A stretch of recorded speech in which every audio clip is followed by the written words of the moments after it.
오늘 성경 말씀은 요한복음 20장 19절에서 23절 말씀까지입니다. 제가 가진 성경으로는 신약 183쪽에 있습니다. 저와 여러분이 한 절씩 교독하여 말씀을 받들겠습니다. 이날 곧 안식 후 첫날 저녁 때 제자들이 유대인들을 두려워하여 모인 곳에 문들을 닫았더니 예수께서 오사 가운데 서서 이르시되 너희에게 평강이 있을지어다. 이 말씀을 하시고 손과 옆구리를 보이시니 제자들이 주를 보고 기뻐하더라. 예수께서 또 이르시되 너희에게 평강이 있을지어다. 아버지께서 나를 보내신 것 같이 나도 너희를 보내노라. 이 말씀을 하시고 그들을 향하사 숨을 내쉬며 이르시되 성령을 받으라. 다 함께 하시겠습니다. 너희가 누구의 죄든지 사하면 사하여질 것이요 누구의 죄든지 그대로 두면 그대로 있으리라 하시니라. 아멘. 아멘. 살아계신 하나님의 말씀입니다.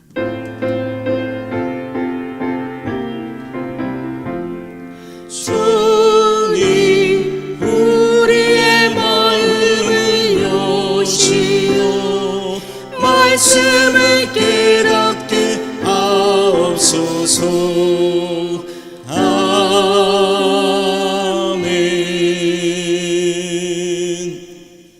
지금 이 시간에는 성령 충만으로라는 제목을 가지고 담임 목사님께서 나오셔서 말씀 선포하실 때 귀한 은혜 받으시는 시간 되시기를 주님 이름으로 축복합니다. 할렐루야. 지난 한 주간도 잘 지내셨습니까? 아멘. 네, 건강한 모습으로 뵐 수 있어서 정말로 좋습니다. 오늘 이 시간에도 성령 충만으로라는 말씀으로 귀한 은혜가 있기를 예수님의 이름으로 축복합니다. 모습들이 갑자기 바뀌신 분들이 계세요. 소녀다운 사람도 있고 안경 쓰신 분도 있고 또 보윤이는 감기가 걸렸는지 마스크도 쓰고 왔네요. 자, 오늘 말씀이 끝나고 예배가 끝난 이후에 모든 문제점들이 해결받는 은혜가 있기를 예수님의 이름으로 축복합니다. 사람들이요, 그 교회라고 하면은 이 건물을 의미하는 걸로 지금 많이들 알고 계시는데 사실상 우리 교회 사람들은 모두 아실 거예요. 믿음을 갖고 내 안에 예수 성령 하나님을 모시고 사는 자 모두가 지체 모두가 교회가 된다는 것을 다 아실 겁니다. 그렇다 그러면 우리가 흔히 말하고 있는 이 교회라고 하는 것이 과연 언제부터 시작이 되었을까? 또 누구로부터 시작이 되었을까? 이거 한번 생각해 보신 적이 있나요? 제가 지난 주간에 갈멜산 금식기도원에 가서 3일간 금식기도를 하며 큰 은혜를 받고 왔습니다. 교회의 시작이라는 것은 누구로부터 시작이 되었느냐? 일단은 예수 그리스도께서 명령을 하셨어요. 예수 그리스도께서의 그 하신 명령으로부터 시작이 되었고 이 명령에 순종하여서 예루살렘에 핍박받던 예루살렘을 떠나지 아니하고 성령님을 기다리던 그 제자들 그리고 그 성도들로부터 이 교회는 시작이 되었습니다. 첫 번째 교회가 바로 예루살렘 교회였고 지금으로부터는 약 2018년 전이 되겠습니다. 그렇다 그러면 이 교회 이전에는 과연 하나님의 백성들이 교회가 생겨나기 이전에는 어떻게 예배를 드렸을까? 참 궁금하지 않아요? 그것은요, 유대인들이 회당이라고 하는 곳을 중심으로 해서 모였고 각각의 절기를 맞이하게 되면 예루살렘 성전으로 올라가서 예배를 드렸습니다. 아무튼 성령 강림으로 시작된 교회는요, 시간이 지나고 또 세월이 흐를수록 그 숫자가 점점 더 많아지고 또 힘이 강해지고 조직적으로 구성원들이 바뀌어갔다라는 거예요. 이것은 어디까지나 이런 모습을 봤을 때는 그냥 교회로서 모여지는 사람들의 그 교회의 구성원들이 그 외형적인 모습들만을 표현을 한 겁니다. 실제로 영으로 오신 성령님이 그 교회를 어떻게 운영을 하시냐면요, 교회로 오면 그냥 마음 아팠던 것도 위로받고 상처받았던 것도 치료받고 또 내가 원하는 것도 응답받고 하는 이런 은혜의 어머니로서의 역할, 또 그런 어머니처럼 성령님께서는 우리를 돕고 인도하시고 또 21세기라는 오랜 세월이 지날 동안 교회가 없어지지 아니하고 계속해서 생겨나는 이유가 바로 이 어머니와 같은 성령님의 역할이 이 교회의 어떻게 보면 본질적인 그 생명력을 이어가고 있었다라는 겁니다. 그러고 보면요, 내 신앙도 어떻게 보면 내가 움직여서 교회에 오는 것 같죠? 또 내가 와서 말씀 듣고 은혜 받는 것 같죠? 또 내가 교회에 열심히 충성하고 봉사하는 것 같죠? 그런데 사실상 신앙생활이라고 하는 교회 생활은요, 나의 열심으로는 할 수가 없다라는 겁니다. 내 힘으로 하고자 하면요, 하나님을 기쁘게 할 수가 없어요. 왜? 내가 원하는 걸 하게 되니까. 내가 내 힘으로 한다 그러면 무슨 일이든지 간에 교회 안에서의 사역이 내가 즐거우면 열심히 합니다. 그런데 즐겁지 않으면 하기 싫은 거예요. 내가 힘들다고 느껴지고 재미가 없다고 느껴지기 시작하면 그 일들은 점점 하기가 싫어지는 거예요. 이래서 교회의 목사님들이 원칙적으로 새로운 성도가 오면요, 바로 뭘 시키질 않아요. 요즘은 특히 더 이 사람이 믿음이 있던 사람이 교회로 옮겨왔다 그러면 혹시 신천지가 아닌가 싶어서 지켜보는 시간을 둡니다.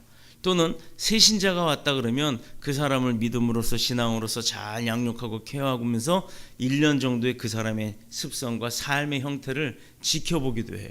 왜 그러느냐? 섣불리 초신앙자들에게 뭔가 일들을 맡겨놓으면 처음에는 열심히 내가 목사님한테 인정받나 보다, 교회에서 내가 쓰임받나 보다 하고 열심히 일을 합니다. 그런데 그 열심을 일을 하다 보면, 내가 열심을 내서 일을 하다 보면요, 상처를 받게 돼요. 그래서 훈련으로 믿음이 다져지고 또 성령의 인도하심을 내가 깨닫지 못하고 나의 힘으로 열심히 일을 하다 보면 상처받고 교회를 떠나버리는 수가 생겨요.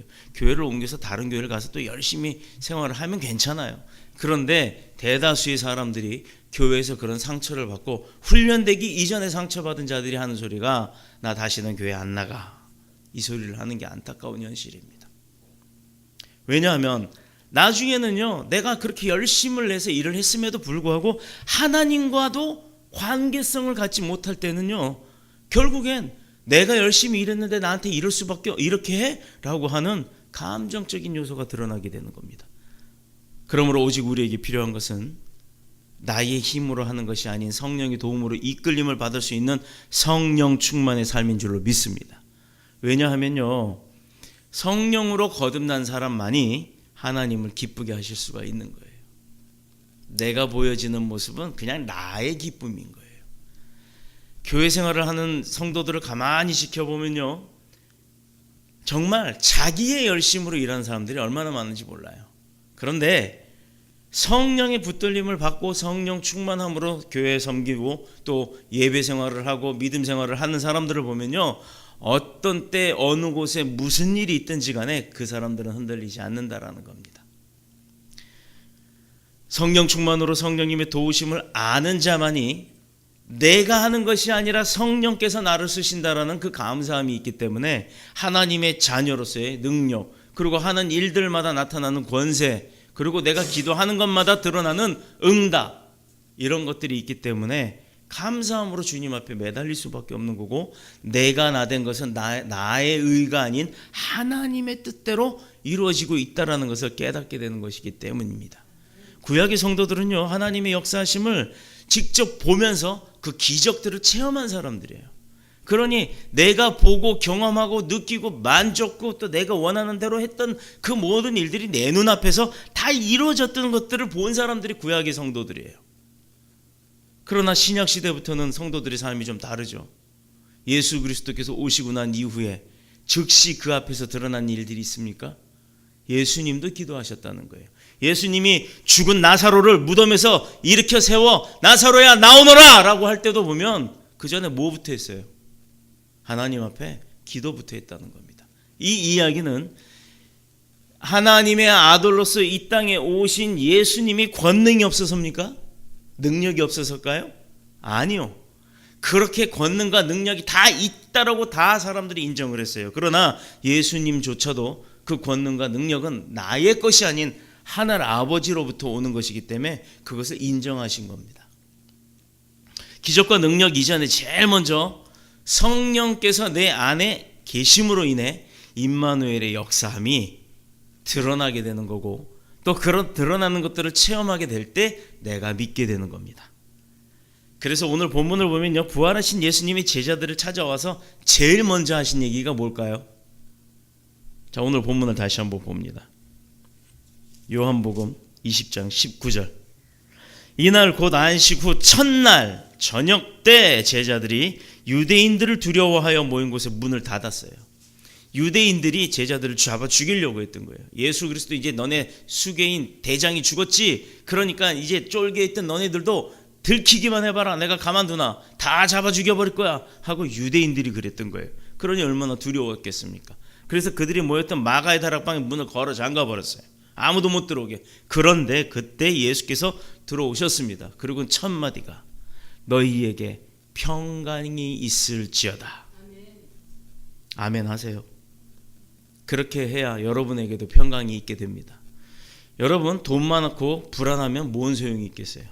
돈 없어도요, 내 마음 가운데 평안이 있으면 그거만큼 행복한 게 없습니다.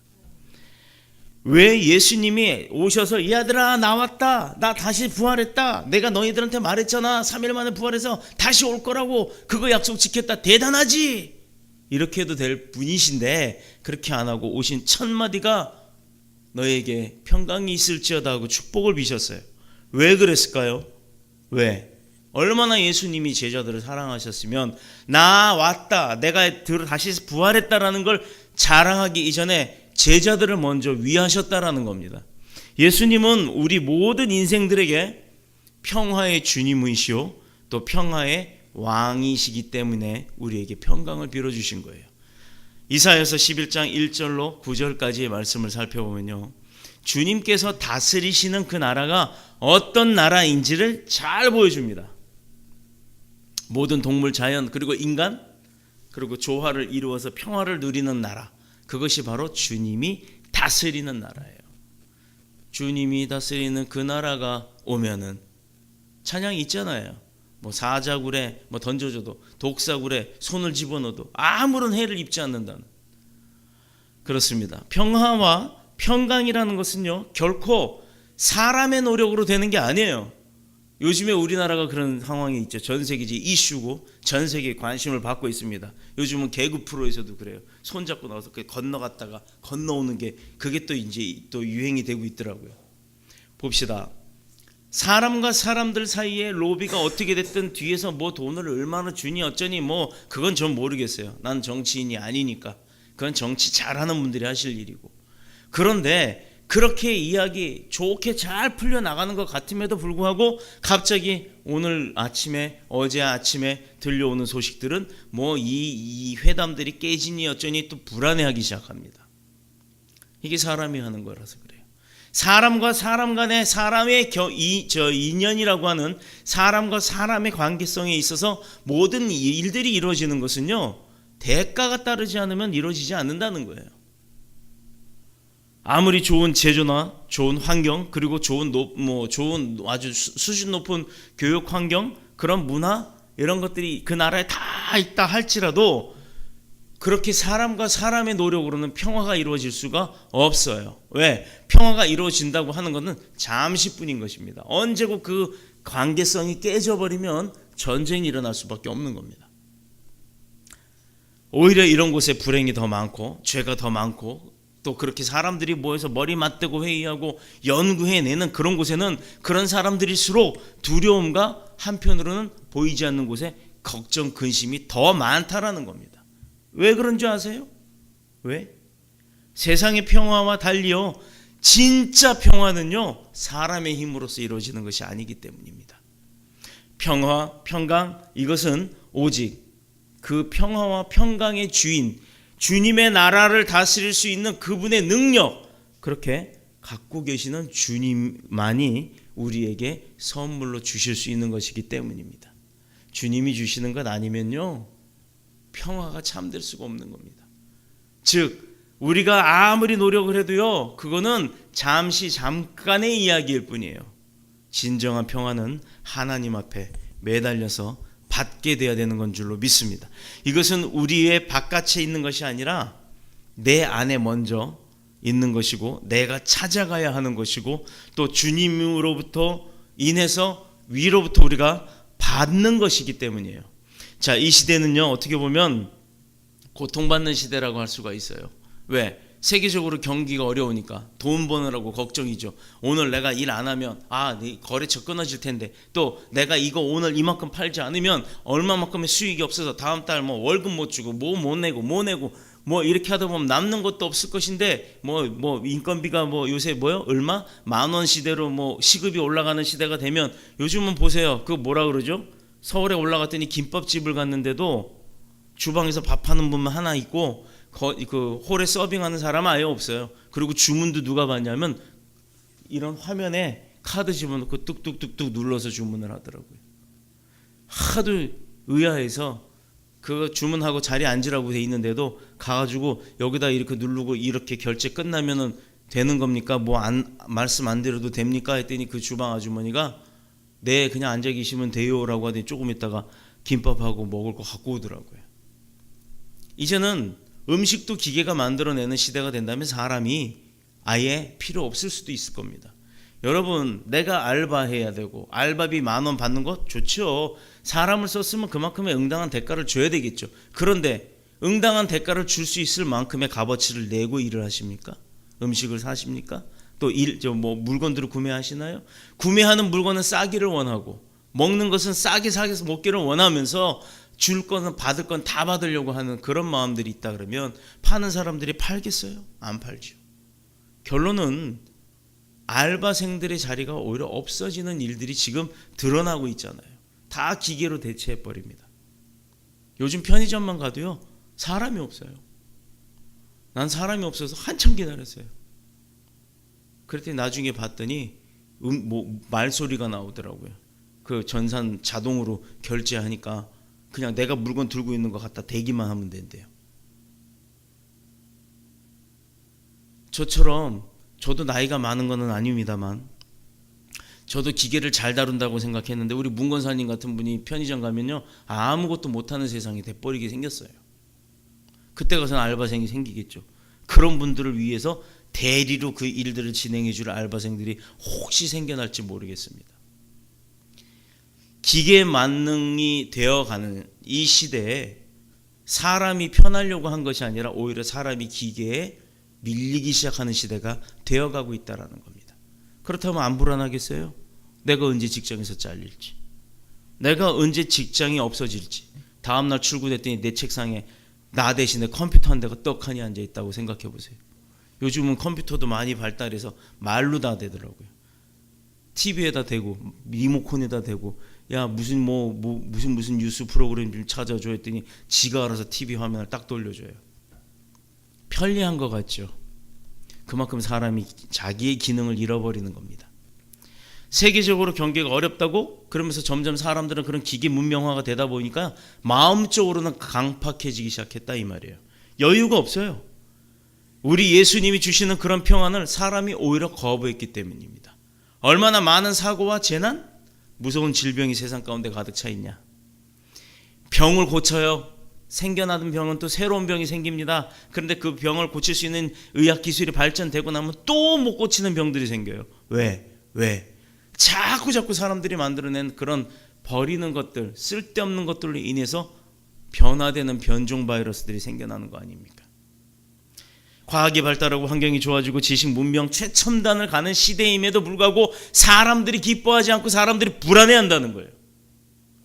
그런 사람들이 만든 기술로 도무지 평화, 여유 이거 못 만들기 때문입니다. 처음엔 그랬어요. 사람이 할 일 기계가 하면 사람이 좀 편해지니까 내가 여유 있는 삶을 살 수 있을 거다라고 했죠. 내가 직장을 다녀야 여유 있는 삶을 살지요. 내가 물질이 생겨야 여유 있는 삶을 살지요. 그게 아니잖아요. 오히려 거꾸로 되어가죠. 점점 기계에 끌려가기 시작합니다. 바둑을 두던 사람이 로봇에다가 바둑을 같이 두다가 져버렸어요. 세계적으로 유명한 사람인데도 불구하고. 그런데 그 로봇가 더 칭송을 받지 사람이 칭송을 받는 게 아니었다 이 말입니다. 돈 없는 사람은 돈이 없어서 불안하지요? 왜 불안해요? 돈 없으면 죽습니까? 대한민국은요, 복지제도가 잘 돼 있어요. 돈 없어도 죽지 않습니다. 내가 포기하기 때문에 죽는 거예요. 내가 불안하기 때문에 죽는 겁니다. 돈 많은 사람은요, 그러면 안 불안하겠네요. 천만에요. 저는 돈이 대한민국에서 제일 많은 사람을 압니다. 그분의 집에 가면요, 그분이 제일 중요시 여기는 방에는 자물통이 8개나 달려 있어요. 8개. 정작 불나서 도망 나가려면 그 문 8개를 열다가 타 죽을 겁니다. 그런데도 불안해해서 온 집안에 담벼락에 카메라에 무슨 센서에 다 달아놓고 삽니다. 그래놓고 밤중에 혼자 있다가도 뭐 떨거럭 소리만 나면 그렇게 불안해해요. 왜요? 왜? 돈 때문에 죽을까봐. 그러면 돈 없어서 불안한 사람이나 돈 있어서 불안한 사람이나 뭐가 다릅니까? 똑같다는 얘기예요. 그러나 믿음으로 성령 충만한 사람은요, 돈이 없어도 불안하지 않아요. 왠지 아십니까? 지금부터 그 답을 알려드립니다. 이건요, 내가 없어도요 평안하게 살 수 있는 방법이에요. 마태복음 6장 34절입니다. 한번 찾아보실래요? 마태복음 6장 34절.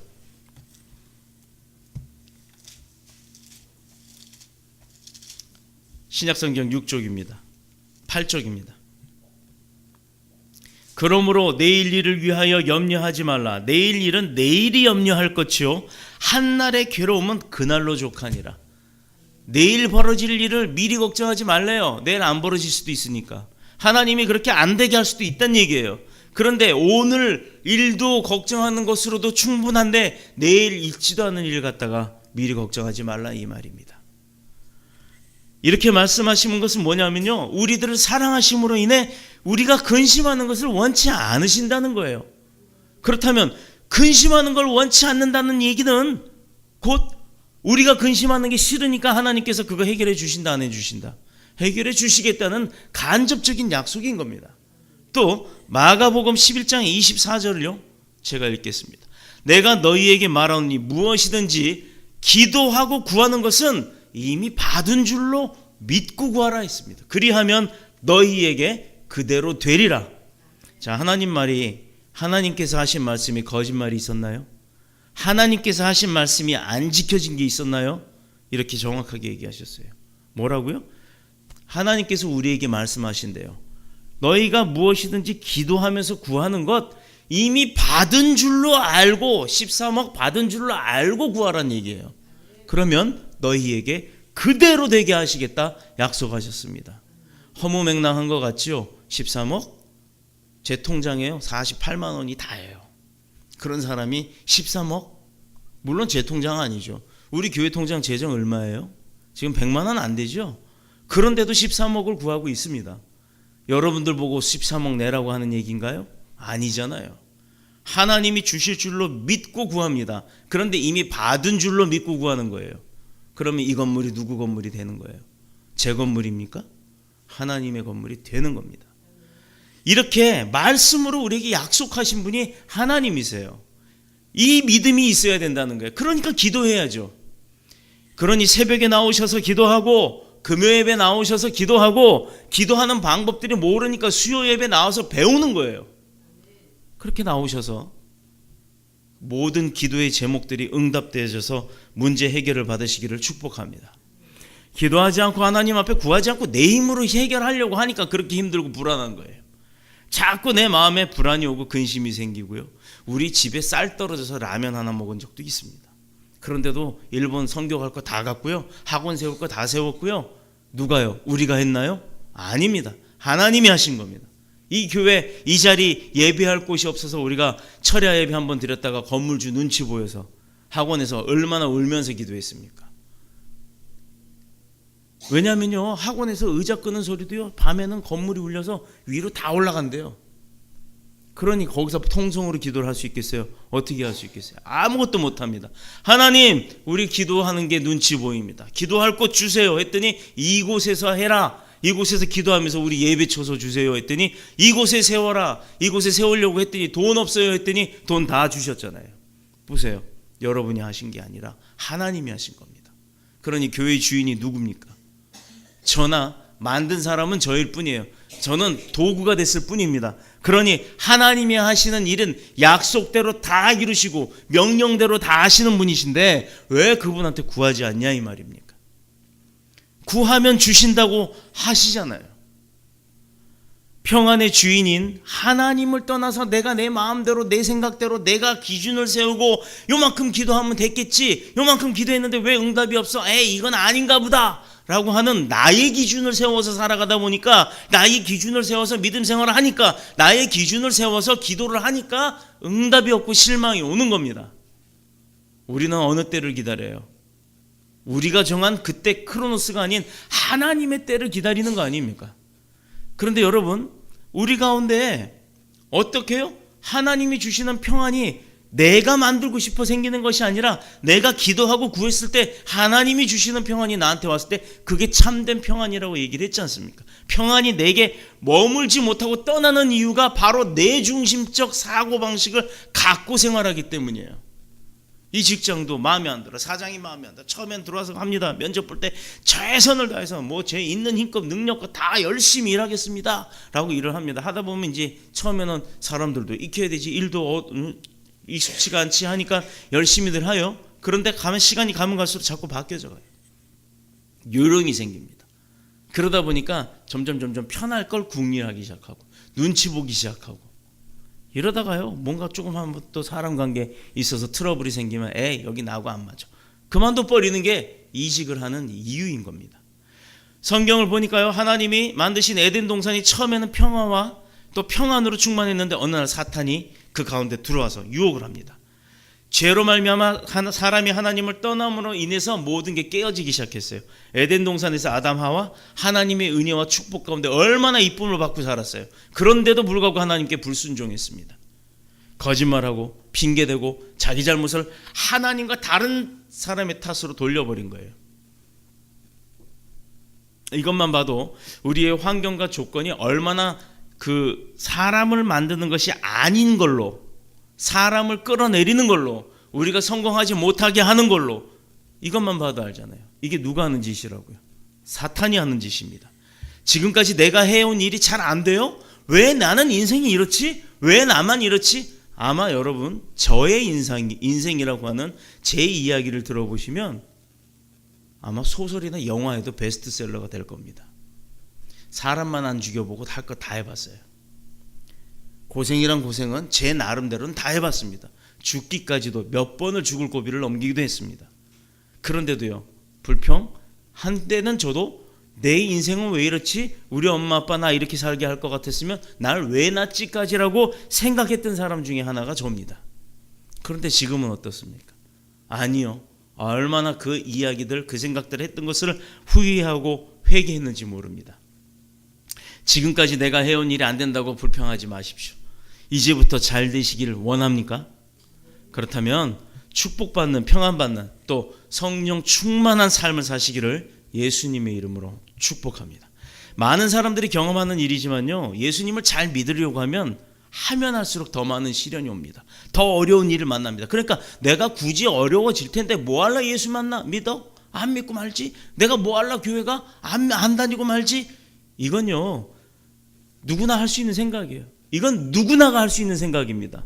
그런데 믿음을 갖고 지금 이 자리에 나와 있는 저와 여러분은 그 생각을 벗어나야 될 줄로 믿습니다. 이것은 우리 자신의 문제이기 이전에 성도가 있는 곳이라면 어디든지 상관없이 다 따라와요. 누가? 마귀가 따라와요. 마귀가 시험하고 유혹하기 때문입니다. 마귀는요, 예수님이 세상에 계셨을 때 그때는 누구를 시험했어요? 예수님이 이 땅 가운데 와 계셨을 때는 예수님을 시험했다니까요. 시험산에서 뛰어내려봐, 돌로 떡이 되게 해봐, 별의별 시험을 다 해봤어요. 예수님의 계시던 시대는 예수님을 시험했고, 또 예수님이 승천하시고 성령님을 주신 이후에 사도시대 때는 사도들을 쫓아다니면서 시험을 했어요. 자, 이제는 사도들도 다 죽었습니다. 이제는 믿음의 백성들이 살아가는 시대예요. 그러면 누구한테 있겠어요? 저와 여러분, 이 믿음의 백성들을 따라다니면서 사탄은 시험을 합니다. 마귀의 특징은요, 잘 믿는 사람, 중요한 사람, 은혜로 살려고 하는 사람들, 애쓰는 사람일수록 더 표적을 삼아요. 왜? 그 사람을 방해하려고 하니까. 그런데 세상 사람들은요, 그들이 가는 길이 다 악한 길이에요. 또 그러니까 마귀의 시험과 방해가 있지를 않아요. 왜? 가만 내버려둬도 어차피 사망의 길로 가요. 그러니 내가 빛의 길로 가고 영생의 길로 가려고 하는 그 사람들을 끄집어내려야 할 판에 사탄이 자기 편을 갖다가 끄집어내려고 시험할 일은 없잖아요. 그래서 세상 사람들 개세라세라 즐기고 먹고 마시고 방탕한 사람들 내버려 두는 이유가 그겁니다. 그런데 잘 살려고 제대로 된 길을 가려고 하는 사람들을 끌어내리는 이유가 뭐예요? 예수님 편을 끄집어내려야 자기가 예수님을 이길 줄로 그 얄팍한 생각을 갖고 있는 거거든요. 마귀도 목숨 걸고 사망의 길로 전도한다 이 말이에요. 믿음의 백성을 사탄도 전도한다는 얘기예요. 죽음의 길로. 그래야 자기가 하나님을 이길 거라는 얕은 생각을 하기 때문입니다. 그러니 교회 가는 길, 성도가 가는 길에는 반드시 사탄이 쫓아다니면서 시험하는 거예요. 그래서 성경은 우리에게 가르치는 것이 하나 있어요. 베드로전서 5장 8절입니다. 근신하라, 깨어있으라. 너희 대적 마귀가 우는 사자같이 두루다니며 삼킬 자를 찾나니 너희는 믿음을 굳게 하여 그들을 대적하라라고 돼 있어요. 분명 대적하라고 했습니다. 용사가 되어 싸우라 이거예요. 그런데 용사가 된다는 건 뭐예요? 내가 힘을 키우고 싸움의 기술을 익히고 뭔가 능력을 발휘할 수 있을 만큼 훈련이 돼야 된다는 거 아닙니까? 훈련이 돼야 싸워서 이기잖아요. 용사는 싸워서 이겨야지 지면은 용사가 아니에요. 끝나는 거예요. 그냥 바람막이 총알바지밖에 안 되는 겁니다. 이렇게 영적 세계는요, 당장 우리 눈에는 지금 보이지 않아도 우리 주변에 항상 존재하고 있는 겁니다. 요즘에 뭐 무슨 영화? 공포 영화 그 뭐예요? 곤지암. 하도 그게 뭐 어쩌고저쩌고 그래서 저도 한번 봤어요. 무슨 뭐 애들 뭐 인터넷 방송하는 거 뭐 공포 체험하는 것처럼 드나드는 것 그렇게 하면서 뭘 하는데 그거 왜 무섭습니까? 아무것도 아닌데. 우리는 개들이 무서워하는 예수를 갖고 있어요. 그 귀신들 사탄이라고 하는 사람들이 두려워할 존재가 아닌 그 사탄들이 두려워할 예수 그리스도 그분을 우리가 모시고 사는 사람들입니다. 근데 뭐가 무서워요? 이렇게 영적 세계는요, 당장 우리 눈에 안 보여도 믿지 않는 사람들도 인정을 하는 거예요. 다른 신을 믿는 사람, 다른 종교를 갖고 있는 사람들도 영적 존재에 대해서는 분명히 인정을 합니다. 그런데 크리스찬들이 그거 있을 거야 라고만 생각하면 되겠습니까? 그래서 힘들고 어렵고 지치고 낙심하고 불안하게 되는 건 자기 중심의 생각을 갖고 있기 때문에. 당연히 우리 아버지가 더 위대하신 분이고 전능하신 하나님이신데 뭐가 두렵냐 이 말이에요. 아버지께 대적하라 이렇게 말씀하셨습니다. 그대로 순종하셔야죠. 그렇다 그러면 내가 용사가 되고 군사가 돼서 싸우면서 이기려면 어떻게 해야 돼요? 훈련 받아야 되잖아요. 훈련. 열심히 훈련하여서 승승장구하는 군사가 다 되시기를 권능의 예수님의 이름으로 축복합니다. 마귀는요, 우리가 영적으로 잠깐만 졸아도 환난, 질병, 시험, 근심, 기근, 고통 다 갖고 옵니다. 하나만 주는 게 아니에요. 온갖 잡다한 다 갖다 쑤셔 박아 놓는 거예요. 평화로운 마음에 어느 날 갑자기 시기, 질투, 미움, 배신, 분노 이런 것들이 막 일어나기 시작합니다. 그 씨앗을 우리의 심령 가운데 심어 놓는 거예요. 우리는 복음의 씨앗을 미랄의 씨앗이 되게끔 갖다가 세상 가운데 심고 사람들의 마음 가운데 복음의 씨앗을 심는데 사탄은 그 질병의 씨앗들을 우리 가운데 심는다는 얘기예요. 그러므로 우리가 지킬 게 뭐예요? 우리가 우리를 지켜야 될 거 아닙니까? 다른 사람 지키기 이전에 우리가 나 자신을 먼저 지켜야 합니다. 내 마음, 내 가정, 내 교회 이거 내가 지킬 수 있다고 했어요? 내가 노력해봤자 안 된다 그랬잖아요. 그래서 성령의 도움을 받아 굳게 지켜나가야 되는 겁니다. 감사하게도 예수님께서 하늘로 올라가시면서 하는 얘기가 이 시대에 나는 승천해서 하늘로 올라가 아버지 우편에 앉지만 이 시대 가운데 너네들한테 쫓아다닐 마귀 사탄들을 내가 이길 수 있는 성령의 권능을 너에게 준다. 성령을 너에게 보내준다라고 얘기했어요. 그럼 우리 곁에 성령님이 있어요 없어요? 있잖아요. 근데 있는 존재를 인정을 안 해요. 내가 믿질 않습니다. 성령님 도와주세요라고 구하질 않아요. 기도를 안 하니까. 훈련이 뭐 어렵습니까? 훈련이라고 하니까 뭐 총 들고 엎드려서 뭐 땡볕에서 막 굴르고 해야 되는 그게 훈련인 줄 아세요? 이미 다 그 방법 알려드렸어요. 예배하라고 하면 열심히 예배하면 됩니다. 잡다한 생각하지 말고. 찬양하라고 하면 목이 터져라고 찬양하는 거예요. 기도하라고 하면 무릎이 부러질 느낌이 다리가 저려서 일어나지 못할 정도로 꿇어 앉아서 열심히 기도하면 됩니다. 기도 못하면 주기도문이라도 외우라고 하셨잖아요. 이건 하나님이 알려주시는 기도예요. 내 마음 가운데 유혹이 올 때는 주기도문만큼 더 위대한 기도가 없습니다. 전도하라고 하면요, 또 최선을 다해서 전도를 해야 하는 겁니다. 이게 바로 순종이에요. 최고의 훈련을 받는 용사가 되는 방법은 하라 하면 하는 순종을 보이는 겁니다. 힘들지요. 바빠요. 어려워요. 생계도 걱정되고 당장 돈도 벌어야 합니다. 그런데 그것 또한 성령님 앞에 구하면요, 해결해 주신다는 겁니다.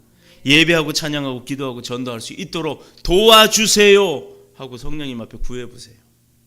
이런 삶이 주님과 바로 동행하는 삶입니다. 말로만 주님과 동행하는 삶 되게 해주세요. 주님 내 곁에 계셔주세요. 주님 나와 동행해 주세요. 부적이 아니에요. 성령님은 부적이 아니에요. 그런데 마치 성령님이 도와주려고 함에도 불구하고 구하지는 않고 그냥 부적처럼만 존재를 여기고 있다는 겁니다. 주님과 동행하는 삶이 승리의 삶이요, 평안의 삶이 되는 줄로 믿습니다. 그런데 이런데도 안 할 거냐 이 말이에요. 이렇게 알려드리는데도.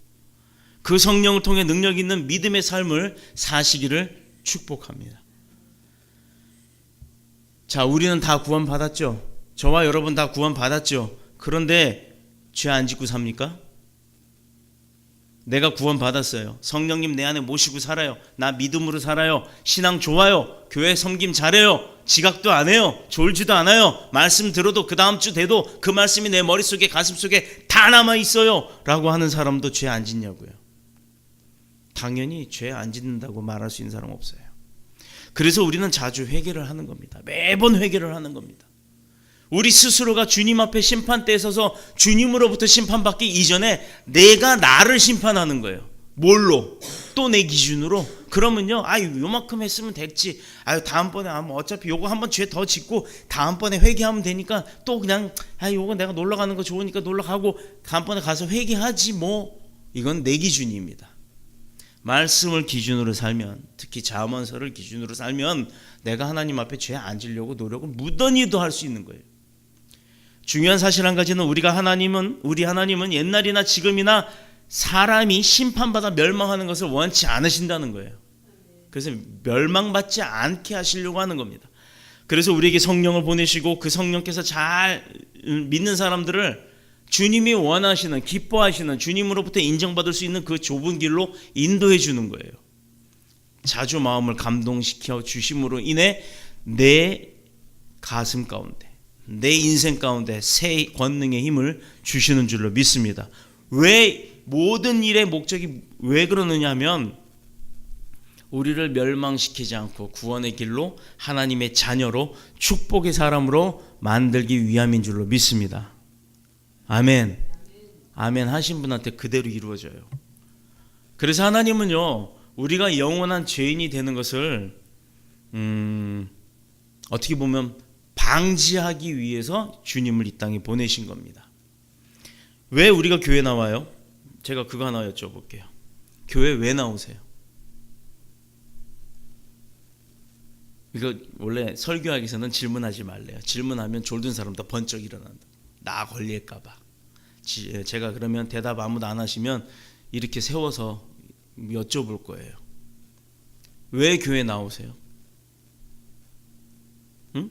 주일이니까? 나오라니까? 찬양하러? 예배하러? 기도하러? 이유 많죠. 이유는 많습니다. 내 삶이 공고해서 오시는 분도 있고 나 몸이 아파서 오시는 분도 있고요. 근데 오는 목적은 여러 가지가 있죠. 그렇다 그러면 와서 그 목적을 해결 받아야 되겠어요? 안 받아야 되겠어요? 그러려면 어떻게 해요? 주님 만나야죠. 교회에 오는 목적은요, 주님 만나러 오는 겁니다. 목사 만나러 오는 게 아니에요. 주님 만나러 오는 거예요. 말씀을 통해서 만나든 봉사를 통해서 만나든 섬김을 통해서 만나든 아니면 찬양을 통해서 만나든 내가 하나님을 만나고 가는 게 목적이 되는 게 바로 교회에 오는 겁니다. 예배 시간 맞춰서 오는 거 예배하러 오는 거죠. 또 예배 시간 전에 나오시는 분들은 예배를 준비하러 나옵니다. 또 그 전에 나오고 또 평상시 예배 시간이 아닌 시간에도 번호 다 알잖아요. 열고 들어오시는 분들 왜 들어오겠어요? 기도하러 오는 거잖아요.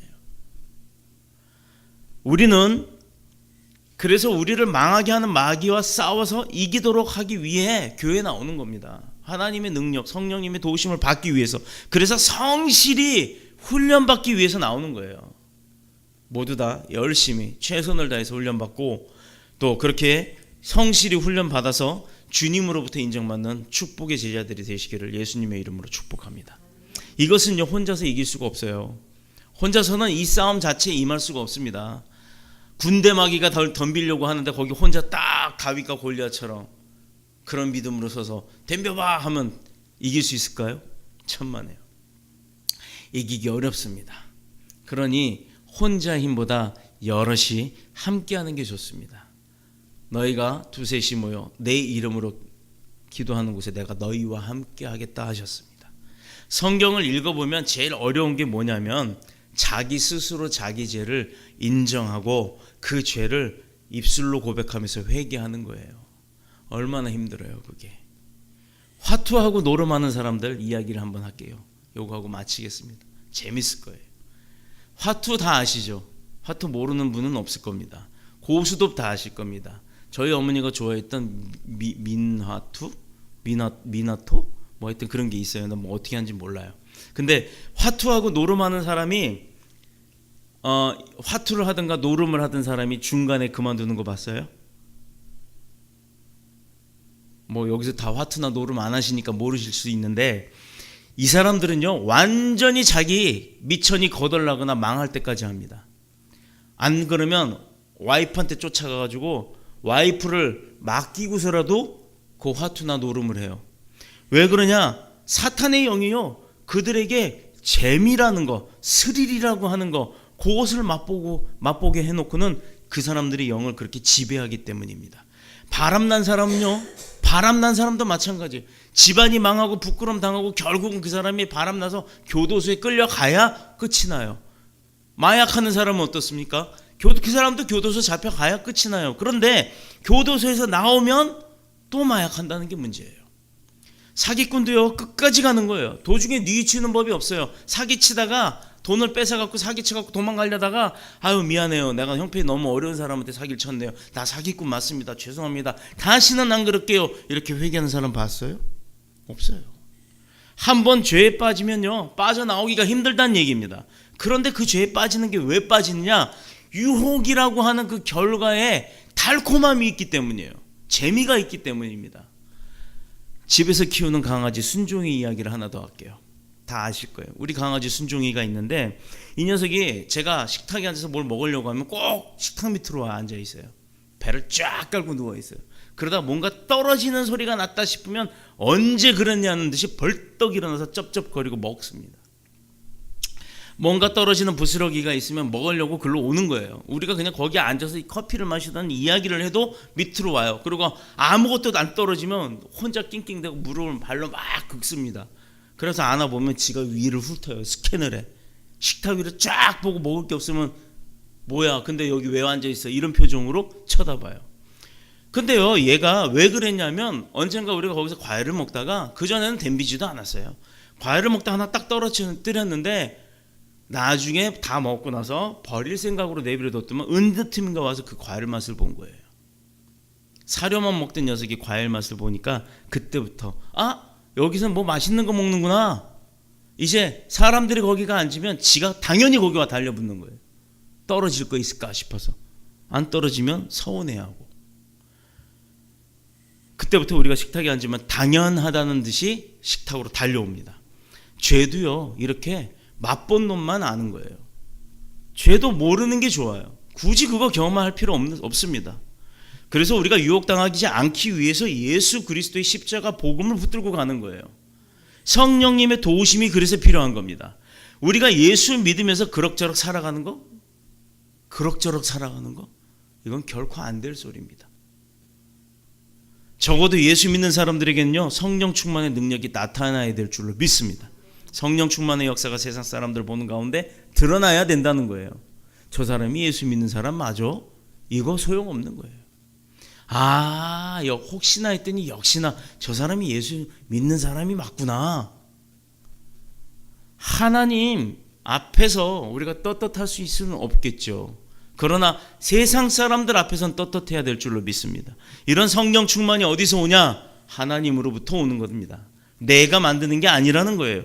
예배하고 찬양하고 기도하고 전도하고 하나님이 하라는 일에 충성을 다할 때 드러나는 것이 바로 예수 그리스도의 향기인 줄로 믿습니다. 이것이 우리가 할 일이고 이런 역사를 통해서 복음의 진보함이 드러나는 거예요. 죄를 돌이키는 것, 회개하는 것 이외에는 하는 것은 성령의 도움밖에 없어요. 내가 할 수 있는 게 아닙니다. 창피하잖아요. 누가 들으면 어떡해요? 그런데 성령님의 도우심을 통해 내가 회개하고 또 죄를 돌이킬 때는요, 아무도 알 수가 없는 겁니다. 그래서 기독교는 성령으로 말미암아 자기 자리로 되돌아오는 종교인 거예요. 가슴을 찢고 회개함으로 새 사람이 되는 변화의 종교입니다. 성령님의 도움으로 전혀 새로운 길로 나가는 생명의 종교가 바로 기독교입니다. 근데 이게 힘들거든요. 그러니 뭐 이런 소리 저런 소리 해가면서 기독교를 핍박하는 겁니다. 생명의 종교가 죽어 있으면 무슨 힘을 발휘하겠어요? 살아 있어야 움직일 거 아닙니까? 죽어서는 무슨 힘을 발휘합니까? 우리가 희망과 소망으로 활기차게 움직여야 생명이신 예수 그리스도께서 우리를 사용하시고 그런 우리가 사용받는 우리가 생명의 예수 그리스도를 전할 수 있는 겁니다. 누구의 도움으로? 나의 노력이 아닌 성령님의 도움으로 말입니다. 그러므로 우리는 누구나 예외 없이 성령을 선물로 받아야 될 줄로 믿습니다. 또한 충만함이 있어야 될 줄로 믿습니다. 성령님에 관해서는요, 사람이 그 값에 치를 수가 없어요. 뭐 내가 내 스스로 받고 말고 할 수 있는 그런 게 아니기 때문에 어디까지나 선물이라고 하는 것은요, 안 목사님 나 이제 곧 생일이 다가오는데요, 저 벤츠 한 대만 빼주세요. 나 그거 갖고 싶어요, 생일 선물로.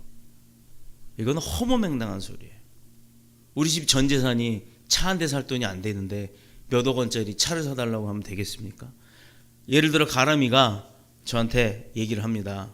목사님 나 뭐 필요해, 뭐 좀 사주세요. 그러면 내가 돈이 있으면 사줄 수 있죠. 근데 제가 거꾸로 가람아 나 집이 필요해, 50평짜리 아파트 한 대만 사줄래?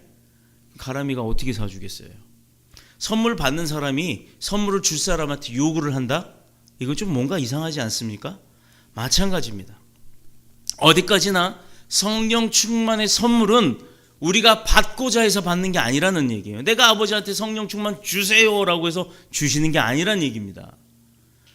선물은 주는 자의 뜻대로 베푸는 거지 받는 자의 뜻대로 받는 게 아니라는 거예요.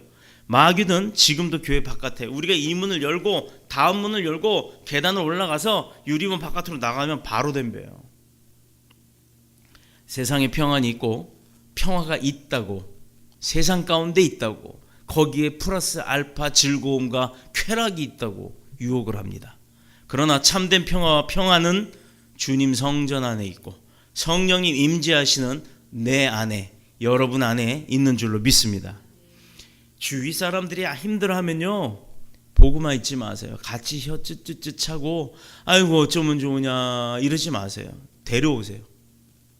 교회로 데려오십시오. 해결받게 만드셔야 될 거 아닙니까? 왜 걱정하는데 옆에서 남의 일 보도 구경하십니까? 교회에서 주님 만나면 다 해결받는 줄로 믿습니다. 기도하고 찬양하고 주님께 구하면 다 얻게 되고, 아멘 하세요. 해결받고 승리하게 되는 줄로 믿습니다. 이 시대는요, 사단의 지배력이 커져가는 시대예요. 가면 갈수록 세상에서는 사탄이 힘을 더 발휘하는 시대가 되어가고 있습니다.